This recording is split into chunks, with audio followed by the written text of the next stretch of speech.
जैसे कि कई जगह घोषणा की कि मोदी की गारंटी का मतलब गारंटी, तो मैं माननीय प्रधानमंत्री को यही कहना चाहूँगा कि माननीय मोदी जी एक बार तुगलकाबाद मंदिर की भी गारंटी ले लें, जिससे कि हम भी कहें कि मोदी जी की गारंटी पक्की है।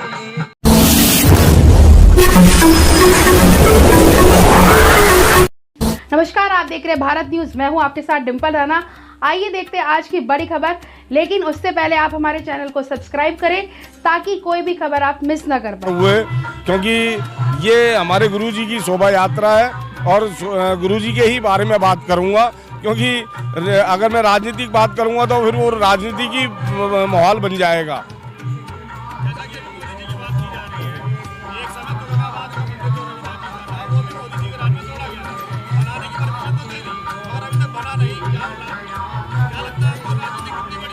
देखिए, हिंदुस्तान है ये, तो इसमें दोहरीकरण है।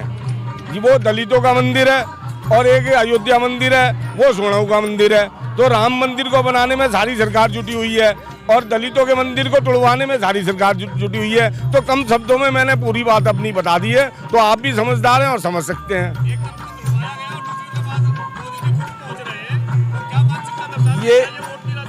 ये राजनीति बोर्ड की चल रही है। सीधा सीधा देखिए, किसी को बताने की जरूरत नहीं है। जनता, आज की जनता जागरूक है और समझती है, तो वो पता चल रहा है कि मोदी जी किस बिहाफ पे और क्यों जा रहे हैं। हाँ, तो वो जाना है ना, आगे 2024 आ रहा है तो वोट पाना है। वोट पाना है तो कैसे, कुछ दिखावा भी तो करना पड़ेगा। देखिए, बंदर का और मदारी जब खेल दिखाते हैं तो वो डुगडुगी बजाता है, तो सारी पब्लिक उस बंदरों को देखती है। तो ये डुगडुगी वाला खेल हो रहा है और सिर्फ राजनीतिक वोटों की हो रही है। 2024 मिशन है, बाकी कोई हमारे गुरु के प्रति कोई श्रद्धा नहीं है, स्पष्ट कहना चाहूँगा मैं। देखिए, लगभग जो ना पिछली बार लगभग 400 के करीब थी और आज ये काफिला और बढ़ता जा रहा है और दिनों दिन बढ़ता जा रहा है। गुरु महाराज का जो आशीर्वाद है और जागरूक होते जा रहे हैं लोग, वो चाहते हैं हम लोग कि लोग जागरूक हों, और जिनको भी पता चल रहा है वो इस शोभा यात्रा में अपना समर्थन दे रहा है। पोत्र हैं, पोत्र वो पहुंच चुके हैं दिल्ली। सुबह फ्लाइट से आ चुके थे और कुछ ही क्षणों में, क्योंकि बाधा उत्पन्न हो गई थी, तो उन्हें रोक दिया गया था और मैं समझता हूं कि 10-15 मिनट में वो पहुंचने वाले हैं लाल किले प्रांगण में। बढ़िया रहेगी और बहुत बढ़िया रहेगी जी। रूट सारा सर हमारे यहाँ से सुभाष मार्ग, खाड़ी बावली होते हुए 12 टूटी से सदर बाजार की तरफ निकलते हुए मानकपुरा से नाईवाला देशबंधु गुप्ता रोड और कीकरवाला चौक होते हुए विश्राम धाम मंदिर पहुँचेगी।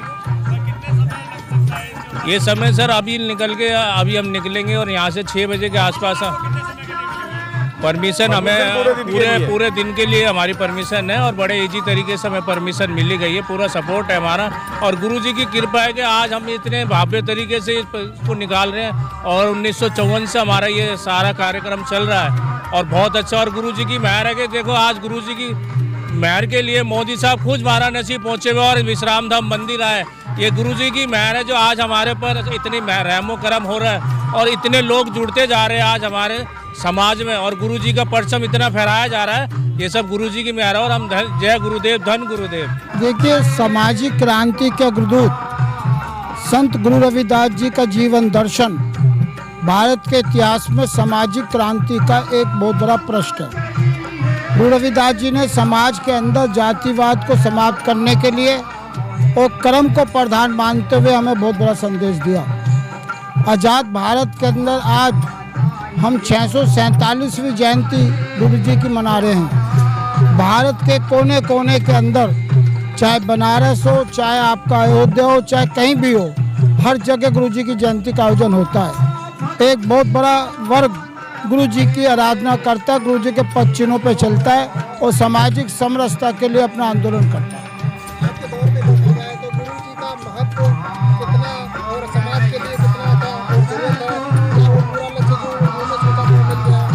जिस समय देश के अंदर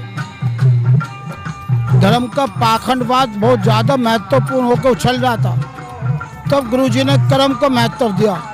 गुरुजी ने कहा जन्म की अपेक्षा कर्म महत्वपूर्ण है।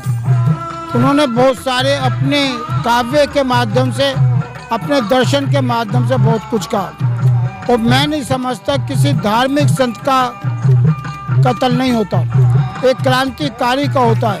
गुरु रविदास जी एक क्रांति के ऐसे पुरोधा रहे कि हमें उनके पच्चीनों पर चल के भारत की भूमि से समानता का संदेश देना चाहिए, समानता का पौधा उगाएं और घर घर में सामाजिक क्रांति के साथ समानता हो। सर, आज ये देखा जा रहा है, जैसे आपने पाखंडवाद की बात की, आज मोदी जी स्वयं जो है रविदास मंदिर पहुंचे, क्योंकि पाखंडवाद को छोड़ करने में रविदास जी का बड़ा हाथ था। क्या वजह है कि मोदी जी क्यों रविदास जी के यहाँ पहुंचे? क्या ये राजनीति सेक्रेटरी है या कुछ और? देखिए, दो बातें हैं।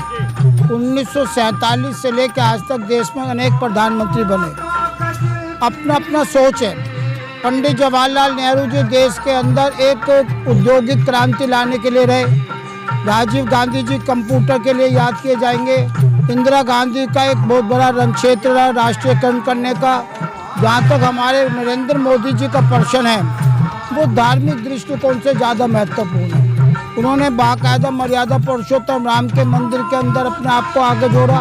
इसी प्रकार से गुरु रविदास मंदिर देवनगर के विश्राम धाम में रविदास जी के जयंती पर गुरु जी प्रधानमंत्री का आना और वहाँ बैठ के बाकायदा गुरु जी के काव्य पाठ को करना, और आज 24 तारीख को बाकायदा बनारस के अंदर गुरु जी की जन्मस्थली पर माँ गुरु जी की प्रतिमा का अनावरण करना, ये उनका अपना कार्य क्षेत्र है। धार्मिक स्तर पे मोदी जी चाहे भक्ति कितनी कर लें, लेकिन मैं आपके चैनल के माध्यम से ये भी कह देना चाहता हूँ कि आदरणीय मोदी जी, जितना आपके दिल में अगर गुरु भक्ति है, गुरु जी के प्रति निष्ठा है, गुरु जी के प्रति आपके मन में एक बहुत बड़ी भावना है, तो मैं समझता हूँ कि आपको तुगलकाबाद मंदिर का भी शिलान्यास अपने कर कमलों से जल्दी करना चाहिए, ताकि आप भक्त ये कह सकें गुरु जी के अंदर एक अच्छाई है। और जब तक उसका शिलान्यास नहीं होता, प्रश्नवाचक चिन्ह लगा रहे। सबसे बड़ी बात तो है कि ये हमारा सौभाग्य है जो हमारे गुरु जी को मानने वाले इस देश के अंदर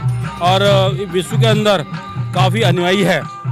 और देश के प्रधानमंत्री माननीय मोदी जी, जैसा कि पता चला है और देखा है हमने, कल बनारस में गुरु जी की जन्मस्थल पर अपना माथा टेका, तो हम माननीय प्रधानमंत्री से गुजारिश करेंगे कि जो हमारे गुरु जी की जगह है तुगलकाबाद, तो हमने पूरी उम्मीद है कि तुगलकाबाद की पूरी जगह हमारे गुरु भक्तों को, हमारे अन्यायों को मानने वालों को वो जगह दी जाए। बनाने की बात कर दी गई है, पैसे का आवंटन भी कर दिया है मंदिर को, लेकिन जो देरी हो रही है उसके पीछे क्या लगता है आपको? उसमें सारे राजनीतिक दांव पेच है, क्योंकि हर पार्टी के अंदर कुछ महत्वाकांक्षी लोग होते हैं जो समाज को गुमराह करने का काम करते हैं और सीधा रास्ता नहीं बताते। लेकिन हमारे देश के माननीय प्रधानमंत्री वो सीधे बात करते हैं। हम तो चाहते हैं देश के प्रधानमंत्री खुद इसको स्वयं लें और एक तरफा करके इस गुरु भक्तों को, गुरु रविदास जी के मानने वाले लोगों को वो जगह दें। देखिए, दो बातें। जब दिल्ली के अंदर एक बहुत बड़ा जन आंदोलन तुगलकाबाद मंदिर के ध्वंस करने के बाद निर्माण की आवाज़ को लेकर हुआ था, उस समय लाखों लोगों ने बाकायदा जन आंदोलन के अंदर भाग लिया था। बहुत से लोगों को वहाँ पे FIR भी दर्ज हुई थी। उस परिस्थिति के अंदर भारत सरकार के शहरी विकास मंत्रालय ने एक नोटिफिकेशन किया था। उस नोटिफिकेशन में 11 आदमियों की कमेटी बनाई गई थी, जिनकी जिम्मेदारी थी उस मंदिर का निर्माण करने की। और DDA ने किस कानून के अंतर्गत 4 करोड़ रुपए की जगह अलॉट की गई, जबकि वास्तविकता के अंदर सिकंदर लोधी के समय से वो मंदिर रहा है। इसलिए 1962 में बनी DDA का ये कार्य क्षेत्र नहीं है कि पुरानी जगह को वो दोबारा से अपना अधीन लेके उसको अलॉटमेंट करें। मैं समझता नहीं कि DDA ये जानकारी दे कि आज तक दिल्ली में जितने भी धार्मिक स्थलों का आवंटन किया गया, क्या वो मूल्य राशि लेके किया गया है या बिना मूल्य राशि के लिए गया। अगर मूल्य राशि की गई है तो उसका बाकायदा वाइट पेपर यूज करें, बताएं कि किस किस से धार्मिक स्थल से आपने कितना चंदा लिया, कितनी राशि ली। और यदि नहीं ली तो फिर रविदास मंदिर के लिए 4 करोड़ रुपए की 400 जगह की डिमांड करना बिल्कुल अनैतिक और न्यायपूर्ण है। और मैं समझता हूँ 400 मीटर में मंदिर बनना आसान हो सकता है, लेकिन आने वाले भक्तों के लिए, आने वाले लोगों के लिए वहाँ पे व्यापारिक स्थल, वहाँ पे धर्मशाला इत्यादि बनाने के लिए हमें उससे कहीं ज़्यादा जगह की आवश्यकता है और वो जगह होनी चाहिए। जिनका नोटिफिकेशन के अंदर 11 सदस्यों कमेटी बनी थी, उनकी नैतिक जिम्मेदारी है कि पिछले 4 साल में वो कार्य शिथिल पड़ा है, उसको स्पीड से करें। और यदि उनको समय अभाव है तो एक सहयोग कमेटी बनाएं जैसे पिछले दिनों में केसी रवि जी इसके लिए कार्य कर रहे हैं और रवि जी के जन आंदोलन के लिए बाकायदा लोगों का समर्पण है। और अभी कई कम हुई हैं, 10 तारीख को मंदिर गिराया गया था, प्रत्येक 10 तारीख को वहाँ पे गुरु जी का सत्संग होना प्रारंभ हो गया है। और मैं समझता हूँ दिल्ली सरकार और केंद्र सरकार इस पर जल्दी से जल्दी कदम उठाएगी।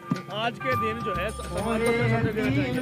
जी, आज के दिन जो है समाज को क्या संदेश है आपका? मेरे समाज को ये संदेश ये है कि आप गुरु रविदास जी के सच्चे भक्त हैं तो गुरु रविदास जी के चिन्हों पर चल के पाखंडवाद को त्याग के कर्म को मान बना के अब अपने बच्चों को शिक्षित करें, अपने बच्चों में रोजगार संपन्न आए और धार्मिक पुरुष के लिए मन चंगा तो कटौती में गंगा की विचारधारा लेके अपने आप को इतना स्वच्छ करें तो अपने आप को अच्छा लगे।